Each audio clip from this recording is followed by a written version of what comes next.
I'm Shelly Stewart. My company is RS Ventures. We are a full-phase conventional logging operation, and that includes log harvesting, log hauling, road building, and low bedding. Originally, we started as a trucking company, and then about 10 years into it, we got involved in the log harvesting.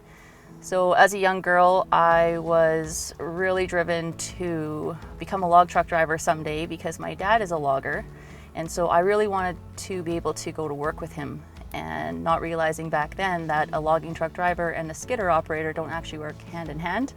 But in my little 8-year-old mind, I thought I'd like to be able to work with my dad.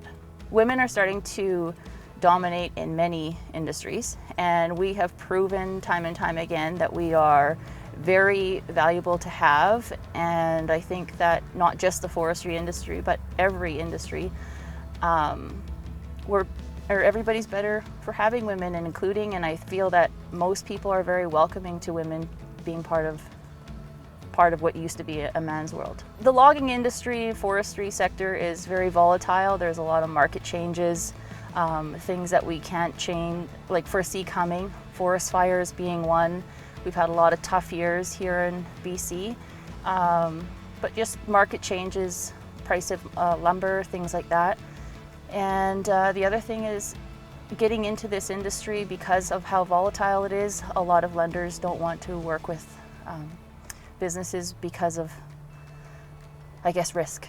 Day to day, banking with Royal Bank for financing of my equipment and getting things started. I worked with an AFO, applied for different First Nations funding, youth funding, things like that. And now I'm working with the bigger banks like Canadian Western, TD Equipment, and ones that specialize and focus on equipment lending.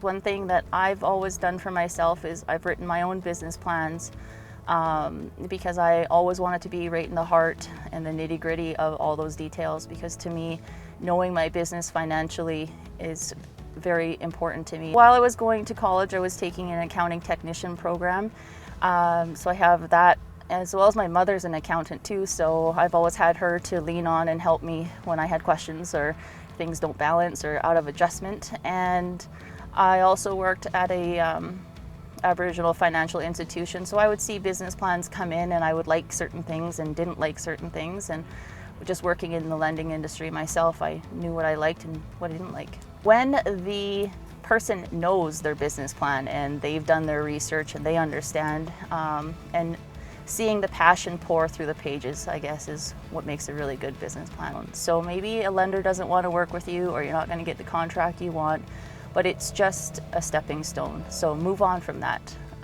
It's not the end.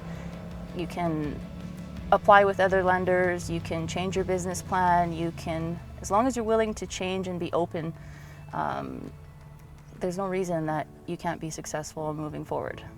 But I spend a lot of time sitting in my office, and I do all the accounting and bookkeeping. I've got a girl that works with me in the office, and the two of us just get through our safety program, get the accounting done, payroll, everything needs to be done. Also the go-for person.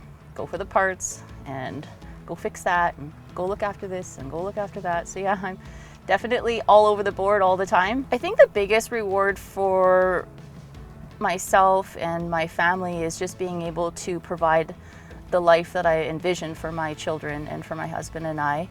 A major component of what we want to see with our business is the opportunity to employ people, employ families, be able to give back to our community, and it's just really important to be a part of the whole picture. We support 30 families, and to me that's a lot to be proud of.